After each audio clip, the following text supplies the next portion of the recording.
It is 3 in the morning. You are trapped inside your car. Outside, the temperature is well below freezing. Your battery is dead. The engine will not start. And everything you think you know about staying warm in this situation is probably going to make things significantly worse before it makes them better. Welcome to Survival Secrets.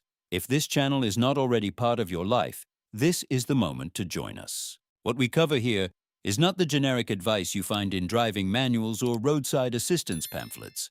This is the physics, the real mechanics of what is happening inside that metal box you are trapped in, and exactly how to turn it from a cold trap into a survival system using materials that cost nothing and knowledge that most people never acquire until they desperately need it. Today, we are going through 10 critical mistakes that people make when they are stranded overnight in a cold vehicle. Every single one of these mistakes has a physical explanation. Every single one has a correction that costs almost nothing. And by the time we are finished, you will never look at a cold car the same way again. Before we get into the mistakes themselves, there is one foundational concept you need to have locked in, because without it, the individual corrections will not make complete sense, and you will not be able to adapt them to situations we have not specifically covered. A car is not a thermal shelter. That sounds obvious, but the implications run much deeper than most people realize. A car is an aerodynamic structure optimized for movement, structural integrity, and mechanical function. Its materials, its geometry, its construction decisions were all made with driving in mind, not with 8 hours of stationary winter survival in mind. Metal conducts heat aggressively. Glass radiates heat outward with almost no resistance. The interior volume is small enough that a single human body should theoretically be able to warm it, but large enough that doing so efficiently requires deliberate management. When you treat a car as a passive shelter and simply get inside it, you are fighting the engineering instead of working with it. You are losing heat through mechanisms you cannot see and do not feel until hypothermia is already beginning. The 10 mistakes we are about to cover are all variations of the same fundamental error, ignoring the physics of the space you are in. Understand the physics, and the car becomes something you control. Ignore it, and the car will drain you all night long without you ever understanding why you cannot get warm. The first mistake is the one almost everyone makes within the first 60 seconds of getting stranded, and it is made in exactly the wrong direction. When people feel cold, they add layers on top of themselves. More blankets over the body, more clothing on the upper half, more insulation piled above. This is the instinct. It is also exactly backwards from where you should start. The seat beneath you is one of the most aggressive heat thieves in that entire environment. The dense compressed foam of automotive upholstery, combined with the metal structural frame beneath it, has high thermal conductivity. That means it draws heat out of your body through direct contact at a rate that never slows down, never pauses, and never diminishes over the course of the night. Physics calls this conductive heat loss, and it operates continuously from the first moment your body touches that seat until the moment you separate from it. You can pile 5 blankets on top of yourself and still feel cold, because the heat is not escaping upward. It is draining downward, through the seat, through the floor, into the metal frame of the vehicle, and from there directly into the frozen ground beneath the wheels. The correction costs nothing if you are near any urban or semi-urban environment. Flattened cardboard. A thick blanket folded into several dense layers. A yoga mat. Any material with meaningful thickness that creates a physical barrier between your body and the seat surface. This single intervention collapses the rate of conductive heat loss dramatically. Only after you have closed this downward drain does it make meaningful sense to add insulation above your body, because now you have addressed the primary escape route first. The rule is universal across every cold survival context, not just vehicles. Insulate below before you insulate above, always, without exception. The second mistake seems so counterintuitive that many people refuse to believe it until they understand the physics behind it. And once they understand it, they cannot believe they ever did it the other way. Sealing your car completely is actively cooling you down. Every breath you exhale introduces water vapor into the air of that enclosed cabin space. In a small sealed environment, that vapor has nowhere to go. It accumulates until it reaches the dew point, and then it condenses onto every cold surface surrounding you. The windows, the door panels, the ceiling, every interior surface gradually becomes wet, and here is where the physics becomes brutal. Wet insulation loses the overwhelming majority of its thermal effectiveness. The mechanism by which insulation works is trapped air. Millions of tiny air pockets held between fibers or within foam structures resist heat transfer because still air is one of the poorest thermal conductors that exists. When those air pockets fill with water, the water displaces the air, and water conducts heat away from your body approximately 25 times faster than air. Your blankets are wet, your sleeping bag is wet, your clothing is wet. You have turned every piece of insulation you brought into a cold conductor pressed directly against your skin. This is the exact physical scenario that precedes hypothermia, and you created it by sealing the car to keep warm. The correction is precise and it needs to stay precise. Open one window exactly 1 centimeter, not 2, not a crack. 1 centimeter of gap allows the moisture-saturated air to escape before it reaches condensation point. The interior stays dry. Your insulation maintains its effectiveness. The cabin stays measurably warmer with that small opening than it does sealed completely. 1 centimeter. That gap also addresses a second problem that most people never consider, which we will cover shortly. The third mistake compounds the second one and happens simultaneously. Glass is not just a poor insulator. It is the single worst insulating material in your entire vehicle, not the worst among mediocre options, the worst of everything present. Automotive glass has a physical property called high emissivity. This means it does not simply fail to retain heat. It actively absorbs the infrared radiation your body emits and re-radiates it directly to the outside. Every window in your car is a thermal hole through which your body heat escapes without any meaningful resistance throughout the entire night. The thermal resistance value of a standard car window is effectively 0. A single layer of corrugated cardboard has a thermal resistance value of approximately 1.5 per inch of thickness. In the confined space of a car cabin, that difference is not marginal. It is transformative.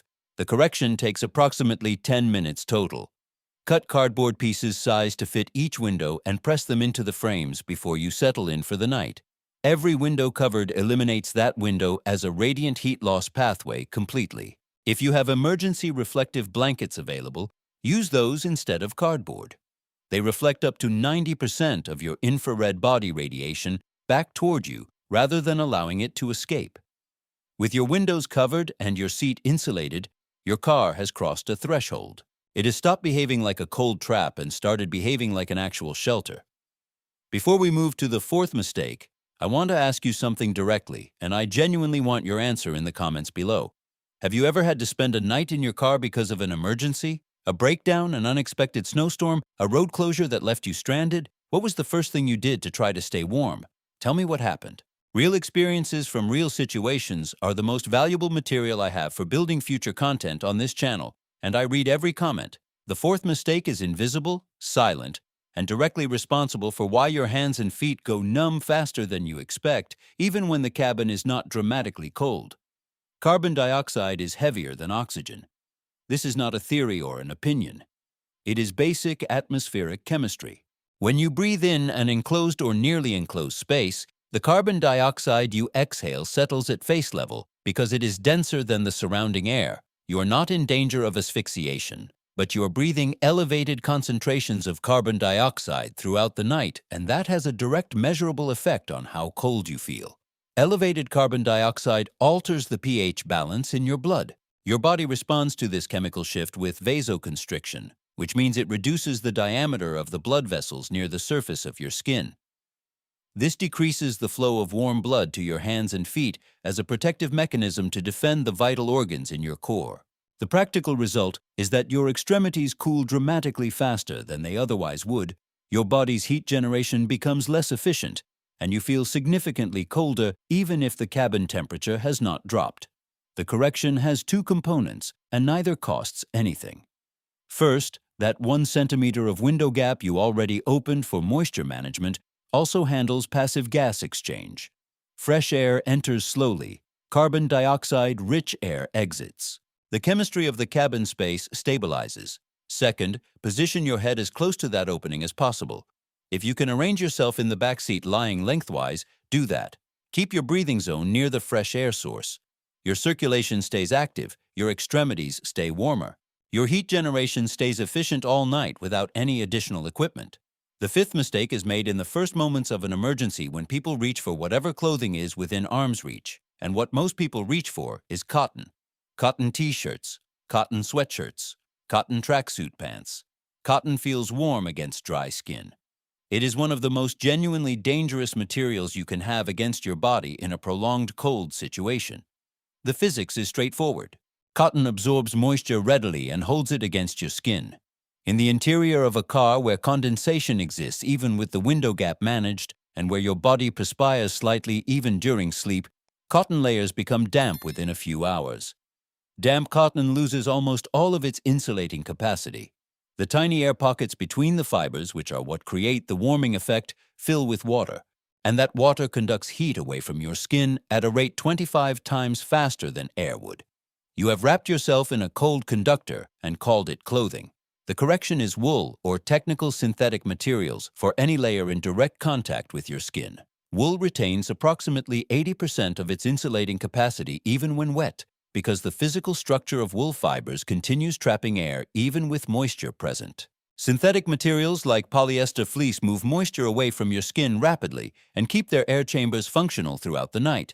A single wool base layer worn under a cotton sweatshirt can change your entire thermal experience for the night. Check your labels before you settle in. In cold, wet conditions, cotton is not discomfort. It is a genuine physical risk. The sixth mistake is committed in the first 5 minutes after you park, and once committed, it cannot be undone. When you arrive at a location after driving, your engine has been operating at combustion chamber temperatures of over 1,000 degrees Fahrenheit for however long you were on the road. That entire metal mass of the engine block has accumulated an enormous quantity of stored thermal energy. After you shut the engine off, that energy does not disappear instantly. It migrates through the firewall and into the cabin through the process physicists call thermal mass heat migration. A recently shut-off engine can raise the interior cabin temperature by 15 to 20 degrees Fahrenheit during the 20 to 30 minutes following shutdown. That is free heat, heat you already paid for with the fuel you burned, driving to wherever you are stranded. And the overwhelming majority of people throw it away completely by opening doors to retrieve luggage, getting in and out multiple times, letting other people in, doing whatever they would normally do after parking. Every time a door opens, that accumulated cabin heat escapes into the outside air instantly and permanently. The correction is simple and costs nothing. Park, then close everything immediately. Do not open any door or window. Do not retrieve anything from outside the vehicle. Spend the first 20 to 30 minutes simply capturing the heat the engine is radiating into the cabin. Once that process has run its course, then organize your sleeping space. You are beginning the night from a temperature significantly higher than you would be if you had ignored this step entirely. Zero cost, zero equipment. Pure physics working for you instead of against you. The seventh mistake takes 10 seconds to correct and can mean a difference of several degrees in cabin temperature maintained throughout the night. Most people park facing into traffic or into whatever direction they drove from. This is habit. In a cold survival context, it is a thermal mistake. Wind does not just make the outside feel colder. It creates what physics calls convective pressure on the exterior surfaces of the vehicle. The greater the surface area of your vehicle exposed to direct wind, the higher the rate at which heat escapes from the cabin through the walls, the roof, and especially through the windows. The front of your car has the largest glass surface area of any section of the vehicle. The windshield alone represents a massive thermal exposure. Parking with the front facing into the prevailing wind maximizes that exposure for the entire night. The correction is to park with the rear of the vehicle pointing into the wind. The back of most cars has significantly less glass surface area than the front. The engine compartment ends up on the downwind side and functions as an additional thermal buffer between the wind and the cabin. Convective heat loss from the cabin drops measurably with this single adjustment. 10 seconds to turn the car in the correct direction when you park. No cost, no equipment, just airflow geometry working in your favor. The eighth mistake goes directly against instinct, and it is one of the most important ones on this entire list. When people are cold in a car, they put on their heaviest coat to sleep in. The thicker the better. The more insulation, the warmer. This logic feels unassailable. It is physically wrong. Insulation works by trapping air. The fibers in your coat, your sleeping bag, or your blanket create thousands of tiny air pockets that resist heat transfer because motionless air is an extraordinarily poor thermal conductor. What keeps you warm is not the material of the insulation itself. It is the air that material captures and holds still around your body. When you put on your heaviest coat and lie down in a car seat, the weight of your own body compresses the insulation between you and the seat surface. The air pockets collapse. The thermal resistance of that compressed zone drops to nearly zero, precisely in the areas of greatest contact with the cold seat. You have turned your best piece of insulation into a thin sheet with no meaningful thermal capacity at the points that matter most. The correction is loose layers rather than a single compressed piece. A base layer that does not compress, covered by a loosely draped blanket or sleeping bag that creates an uncompressed air volume around your body without being pressed flat by your weight. Your body generates approximately 100 watts of heat in a resting state. The objective is to retain that heat within a small, still volume of air that warms up and stays warm. Loose layers create that volume. A compressed coat destroys it. The ninth mistake is a numbers problem, and when people actually run the calculation, it changes their perspective permanently on one of the most common instincts in cold vehicle survival: running the engine to stay warm. An engine idling consumes approximately half a liter of fuel per hour. Depending on fuel prices in your area, that translates to between $1.50 and $2.50 per hour. An 8-hour night of idling costs between $12 and $20 in fuel alone. But fuel cost is not the actual problem. Extended idling keeps combustion temperatures below the engine's optimal operating range. This generates carbon deposit buildup on cylinder walls, degrades engine oil at an accelerated rate, and produces mechanical wear that automotive engineers estimate as equivalent to between 30 and 50 kilometers of normal driving per hour of idle operation. 8 hours of idling produces the mechanical equivalent of up to 400 kilometers of driving wear. Across several winter nights, you are accelerating maintenance costs by hundreds of dollars while believing you are making a practical survival decision. The complete 10 correction system we are building in this video costs approximately $5 total, and that only if you need to purchase emergency blankets, which are the one element you cannot source for free. Everything else is cardboard, positioning, air management, appropriate clothing, and knowledge. The numbers are not close. Physics is more cost-effective than combustion in every measurable way. The 10th mistake delivers the highest thermal return for the lowest possible cost of anything on this entire list, and it applies a principle that almost nobody thinks to use in a vehicle survival context. Your body loses heat primarily from the core, from the trunk of your body where the major blood vessels circulate. This matters for a very specific reason.